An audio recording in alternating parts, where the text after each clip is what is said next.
actions on the part of the firm that I consider to be possibly unethical and unlawful.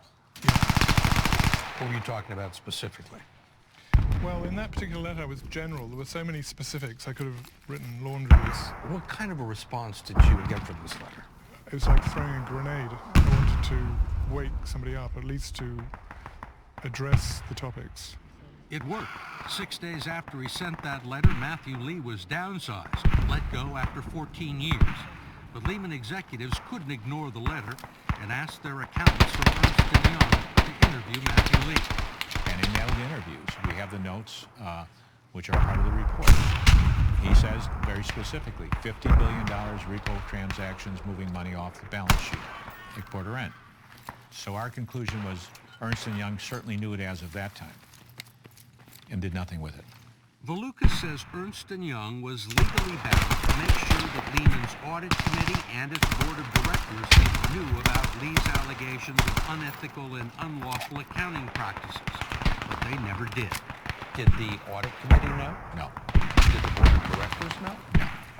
Did Dick Fuld know? Did Dick Fuld know? Well, he says no. The only place Lehman's CEO Richard Fuld has publicly answered questions about his firm's bankruptcy has been in front of Congress. I have absolutely no recollection whatsoever of hearing anything about or seeing documents related to Repo 105 transactions while I was the CEO of Lehman. He said the same thing to me face to face. You believe him? There was evidence which would show that that's not accurate.